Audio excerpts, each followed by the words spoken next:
Hello friends, I am C वर्धमानडा। ध्यान से सुनना सर। इससे पहले वाली वीडियो मैंने आपको जीएसटी के सर केस सिनेरियो करा दिया। इनकम टैक्स का कंप्लीट हो गया है। इनकम टैक्स के अलग से 25 केस सिनेरियोज मैंने डाल दिए। आरटीपी मैंने सॉल्व करा दिए सर। अब जीएसटी का डिस्क्रिप्टिव क्वेश्चन करते हैं और ये वाली एमटीपी कंप्लीट करते हैं। फर्स्ट एमटीपी है सर आपकी।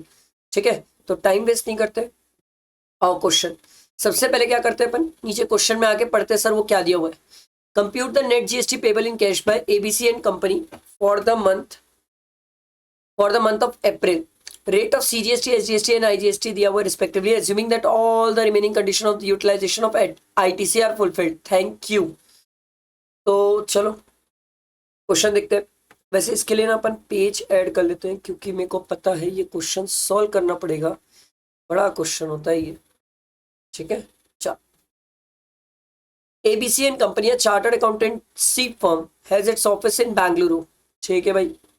It is registered under GST in the state of Karnataka. ठीक है। In the month of April, it supplied statutory audit service to Dhruv manufacturer of Karnataka for 1,20,000. दोनों कर्नाटका के। एक काम करते हैं, फॉर्मेट ही बना लेते हैं सर। यहाँ पर आप लिखेंगे computation of net GST payable. ठीक है, ये ऐसे करके पूरा लिखना। किसका? ये एबीसी एंड कंपनी। ये पूरा एग्जाम में लिख के आना। अभी मैं पूरा फॉर्मेट नहीं लिख रहा, पूरा अभी लिखने जाऊंगा तो हो गया फिर तो। ठीक है, मैं आपको फॉर्मेट बता रहा हूँ, आप एग्जाम में फॉलो करेंगे और एग्जाम में लिख के आएंगे। कोई स्टूडेंट छोड़ेगा नहीं सर। फिर अभी एक स्टूडेंट का मेरे पास मैसेज भी आया था। उसने अपना पेपर दिखाया था मुझे और उसने मेरे से पूछा सर मार्क्स कहाँ पर कट रहे। तो मैंने उसको समझाया, देखो आप जो फॉर्मेट है ना वो फॉर्मेट सही नहीं रखे हो, प्रॉपर प्रेजेंटेशन नहीं रखे हो। तो इंस्टीट्यूट क्या करती है, प्रेजेंटेशन और फॉर्मेट वगैरह में भी मार्क्स काट देती है। उसका आंसर सही था बट फॉर्मेट वगैरह के कारण मार्क्स कट जाते हैं। ठीक है, तो आप वो चीज प्रॉपर फॉलो करेंगे। तो देखो sir, ABC company Bengaluru Karnataka में, और उन्होंने जो स्टैट्यूटरी ऑडिट सर्विसेज प्रोवाइड किए सर वो ध्रुव मैन्युफैक्चरर को किए। वो भी कहाँ का है? कर्नाटका का। तो एक काम करते हैं, ध्रुव लिख लेता हूँ। अपन इसको ऐसे लिखेंगे, आउटवर्ड। आउटवर्ड में सबसे पहला है ध्रुव। कितने का सर? 1,20,000। तो 1,20,000 इंटू 9% सर 10,800। 10,800 और dash.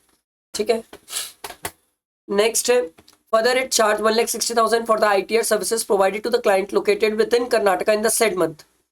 ITR filing services same Karnataka में कितने की? 1,60,000 की। तो इसको लिखते हैं ITR सर्विसेज 1,60,000। 1,60,000 इंटू 9%, 14,400। 14,400। ठीक, IGST में कुछ नहीं है। उसके बाद आगे देखो, it also received 1,80,000 for the internal audit services provided to a client registered in Mumbai, Maharashtra. Very nice. तो सर ये कर्नाटका का जिसको प्रोवाइड किया है वो मुंबई का है। ठीक है, तो मुंबई का है। कितने का सर्विस प्रोवाइड किया है? 1,80,000 का। तो ये 1,80,000। अब इसमें सीधा आईजीएसटी की बात है। 32,400।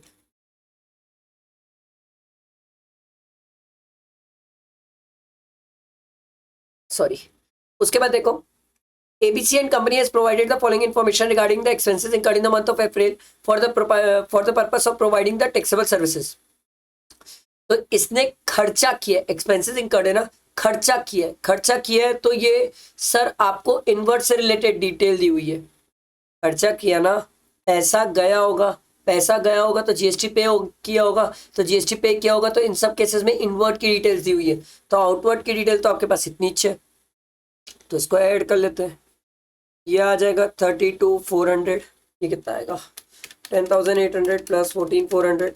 ये आ जाएगा सर 25,200। ये भी आ जाएगा सर 25,200। इसको लिख लेते हैं ए। फिर आ रही है बात इनवर्ड की। ठीक, इनवर्ड में देखते जाते हैं। अब इनवर्ड तो पढ़ना पड़ेगा।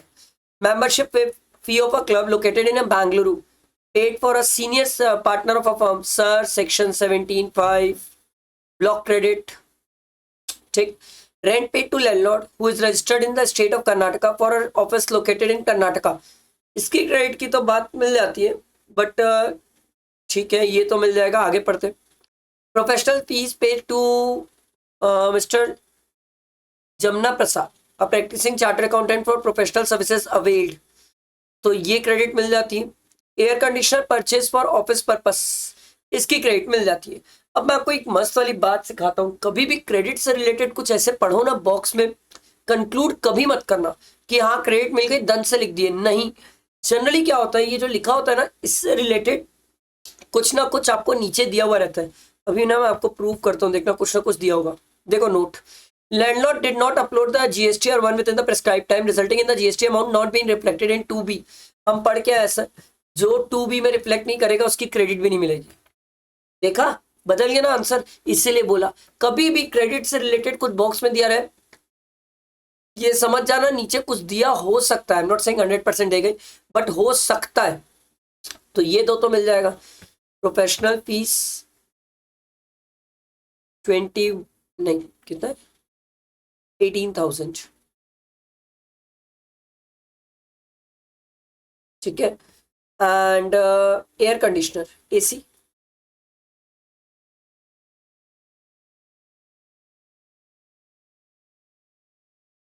ठीक है।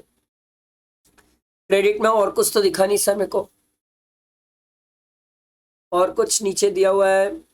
Other supplies have been duly uploaded their जी, other suppliers have duly uploaded their GST R one within the prescribe time and the GST is been reflected, ठीक है, जीएसटी अमाउंट रिफ्लेक्ट हो गया, ठीक है, ओके। तो बस इतना ही तो बचा। ये आ जाएगा 21,000, ये भी 21,000, ठीक। ये हो गया बी। अब अपन करेंगे A-B, यहाँ डैश है, ठीक है। तो A-B किए तो ये कितना आ गया सर, ये आ जाएगा सर 4200, ये भी 4200, और ये 32,400। ये आपका नेट जीएसटी पेबल है। सर अगर ये क्वेश्चन एग्जाम में आ जाए तो जन्नत है, कोई बच्चा गलती करेगा ही नहीं सर, क्योंकि ना इसमें क्रेडिट एडजस्ट करने की बात, ना कोई ट्रांजेक्शन में घुमाया। मुझे ये क्वेश्चन इजी लगा, मुझे इस क्वेश्चन में ऐसा कोई टिपिकल पॉइंट नहीं लगा जिसमें एक स्टूडेंट घूम सके। मेरे को तो कोई पॉइंट ऐसा खास लगा नहीं, इजी था क्वेश्चन। और नेक्स्ट आगे बढ़ते हैं। देखो नेक्स्ट क्वेश्चन क्या बोलता है, द रेट, पहले कभी भी नीचे क्वेश्चन आगे पढ़ा करो। रेट दिया हुआ है जीएसटी का, okay. You are required to determine the value of taxable supply as well as the applicable tax liability for the above supply transactions, okay. Guru enterprises a registered supplier made a taxable supplier to Y limited of Delhi for a price of 10 lakh, ठीक है भाई। Value of supply में 10 lakh excluding any taxes and discount, okay. It received a price linked subsidy of 1,10,000 from Jiva Enterprises. The price of 10 lakh is after considering of such subsidy. Private से subsidy मिली है तो क्या करेंगे sir, add कर देंगे। Sir add क्यों कर रहे हैं, लिखा तो है प्राइस लिंक सब्सिडी, मतलब माइनस हो चुकी है, हमें इसको क्या करना पड़ेगा, ऐड करना पड़ेगा, क्योंकि प्राइवेट से सब्सिडी आप माइनस नहीं करते हो। Further, after delivery of the goods to Y Limited, Guru Enterprises arrange post delivery inspection. एक बार डिलीवरी हो गई उसके बाद के कोई खर्चे नहीं लेते अपन, तो ये नहीं आएगा। In respect of the above supply, Guru Enterprises has procured some raw material from X Limited for which it owned 25,000. The said amount was directly paid by the Y Limited to X Limited and was not included in the price of the goods. Sir, अगर directly वो पे कर रहे हैं तो क्या value में include हो जाएगा, यस वैल्यू में इंक्लूड हो जाएगा। The payment of a consideration for above supply was delayed by Y limited, hence the interest of 20,000 has been also charge by the Guru enterprises. Sir क्या ये भी ऐड हो जाएगा, यस ये भी ऐड हो जाएगा। इस अच्छा एक चीज मस्त वाली बात, सर ये इंटरेस्ट लमसम है, अरे यार तो आपको मैंने एक बात सिखाई थी सर, इंटरेस्ट से रिलेटेड कुछ ना बोले तो ये मान के चलना, ये जो इंटरेस्ट की अमाउंट है इसमें जीएसटी इंक्लूडेड है, हमें जीएसटी अलग करना पड़ेगा और अमाउंट अलग करके निकालना पड़ेगा। तो ये अलग करके कितना आएगा, 20,000 डिवाइडेड बाय, अरे यार 20,000 डिवाइडेड बाय 112 इंटू 100, ये आ रहा है सर 17,857। बेटा दिमाग में ये वाला एक पॉइंट है जहां पर स्टूडेंट गलती कर सकते हैं इंटरेस्ट में। इंटरेस्ट में हमेशा याद रखना सर जीएसटी अमाउंट इंक्लूडेड होता है जब तक क्वेश्चन में कुछ अलग से ना बोले, ठीक है। तो अब अपन अमाउंट निकाल लेते हैं। 10 लाख प्लस 1,10,000 प्लस 25,000 प्लस 17,857, तो ये आ गया सर 115,2857। ये आपका वैल्यू ऑफ सप्लाई आ गया, ठीक। अब इसमें जीएसटी की बात है तो सर जीएसटी की टैक्स लायबिलिटी तो आप निकाल सकते हैं 6% करके। 6% करेंगे तो ये आ जाएगा 6% आ रहा है 69,171। 6% सीजीएसटी और 6% आईजीएसटी। समझ आया बेटा दिमाग में? देखो सेकंड क्वेश्चन, देखो सेकंड क्वेश्चन क्या बोलता है, पहले नीचे क्वेश्चन में आके पढ़ो क्या बोलता है। Compute the value of taxable supplies of Keshav limited for the month of October with the necessary explanation. Okay, all the above amounts are exclusive of GST, ठीक है। Keshav limited, a registered supply company of Chennai, Tamil Nadu, has provided the following education-related services for the month of October. Services of transportation of student, faculty, and staff from home to college and back to Galatian College, a private college providing degree courses in BBA, MBA, BCom, MCom. Transportation of student, faculty, and staff, ये to an educational institution exempt होता है, but ये तो sir किसको provide कर रहे हैं sir? Colleges को प्रोवाइड कर रहे हैं। तो क्या ये टैक्सेबल है? यस, ये टैक्सेबल है। Online monthly magazine containing articles and updates in the law to student of Pariksha Law School offering degree courses in LLB and LLM, sir ये एग्जेम्प्ट है। ये स्कूल मैगजीन्स वगैरह अगर स्कूल लेवल पे नहीं है, कॉलेज लेवल पे तो एग्जेम्प्ट है, स्कूल लेवल पे होता तो टैक्सेबल हो जाता। Housekeeping services to career coaching, sir private वाले तो हमेशा ही टैक्सेबल है। Security services to happy high secondary school for security in school premises, ये एग्जेम्प्ट है sir. Security services, education institution, exempt. Services of providing breakfast, lunch and dinner to a student of Ayushman Medical College, sir college है, sir school तक होता तो छोड़ देते, college है तो टैक्सेबल है, तो ये टैक्सेबल वाला ऐड करना, आपका वैल्यू ऑफ सप्लाई आ जाएगा, सिंपल। अगला देखो, Determine the time of supply of a legal services provided by the firm of advocate to Champak Limited. Champak Limited avail legal services in the firm of advocate. Legal services है, ठीक है। Reverse charge की बातें आएगी, ठीक है। The firm issue invoice for the services to Champak limited on 17 Feb। कभी भी लीगल सर्विसेज वगैरह पढ़ो ना तो थोड़ा सा दिमाग में ध्यान रखना सर, जीएसटी में जितना आपका चैप्टर के बीच में कनेक्शंस होंगे ना सर, उतना ज्यादा अच्छा चांसेस है कि आप जीएसटी में ग्रिपिंग अच्छी रहेगी, आंसर्स अच्छे रहेंगे। However, Champak Limited was not happy with the services provided by the firm as its legal services was not handled by the firm in a professional manner and resulted in the companies losing the case. The company delayed the payment to the firm and finally made the payment on 3rd November. Oh my God. Sir reverse charge के case में अपन पढ़ के आए हैं कि time of supply कब माना जाता है sir? Reverse charge 61st day from the date of invoice or date of payment whichever is earlier. तो 17 Feb दिया हुआ है। अब दिक्कत क्या है पता है? Feb में 28 लूँ कि 29 लूँ? सर सितंबर वाले स्टूडेंट के लिए करवाना चाहिए तो मेरे को 29 डेज लेना चाहिए, और अगर मैं 29 डेज लेता हूँ, ध्यान से सुनना, अगर मैं 29 डेज लेता हूं तो ये कितने दिन हो जाएंगे? फेब के 12, मार्च, ठीक है, और अप्रैल में ये आ जाएगा, ये 18 अप्रैल आ जाएगा सर, 61st डे। अगर मैं फेब में 29 डेज लेता हूं और अगर मैं फेब में 28 डेज लेता हूं तो ये 19 अप्रैल आ जाएगा, ठीक है। ये डिपेंड करेगा, आंसर वेरी करेगा। इन्होंने सामने ईयर ही नहीं दिया तो मैं कैसे करूं? तो सर 19 या 18 अप्रैल, 3rd नवंबर, दोनों में विचएवर इज अर्लियर, तो ऑब्वियस सी बात है यही डेट आएगी अर्लियर, वही हमारा टाइम ऑफ सप्लाई हो जाएगा। समझ आया? बैठा दिमाग में? और थर्ड क्वेश्चन देखो, देखो third, answer the following question. Mister जगमग is registered dealer in Kerala paying tax under composition levy from 1st April. However, he opt to pay tax under regular scheme from 1st December. ठीक है, is he liable to file GSTR for? Yes, sir 1st April से लेके 1st December तक इसने composition में काम किया, तो इतने टाइम पीरियड का इसको GSTR 4 फाइल करना पड़ेगा। और GSTR 4 याद है ना सर, सक्सीडिंग फाइनेंशियल ईयर की 30 अप्रैल, ठीक है। Gargi, a registered dealer in Rajasthan, did not file GSTR 3B for the month of June.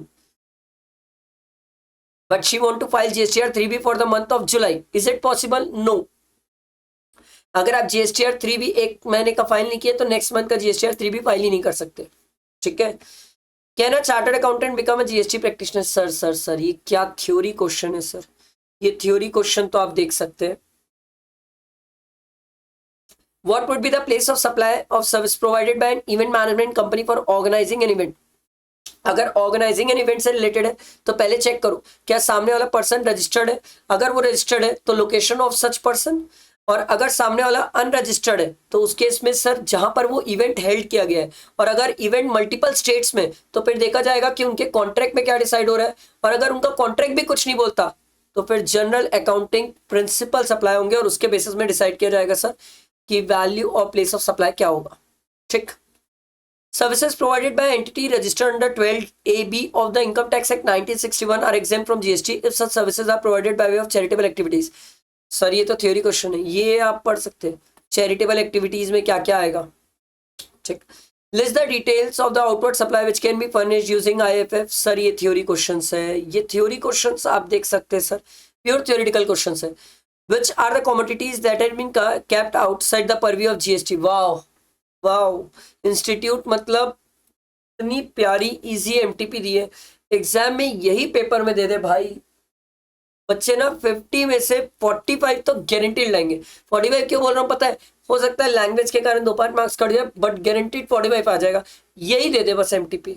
तो सर फाइनली हमारी जीएसटी की एमटीपी खत्म, फाइनली हमारा सर एमटीपी 1 खत्म, ठीक है। अब 2 आएगी तो उसका भी सॉल्यूशन डालेंगे।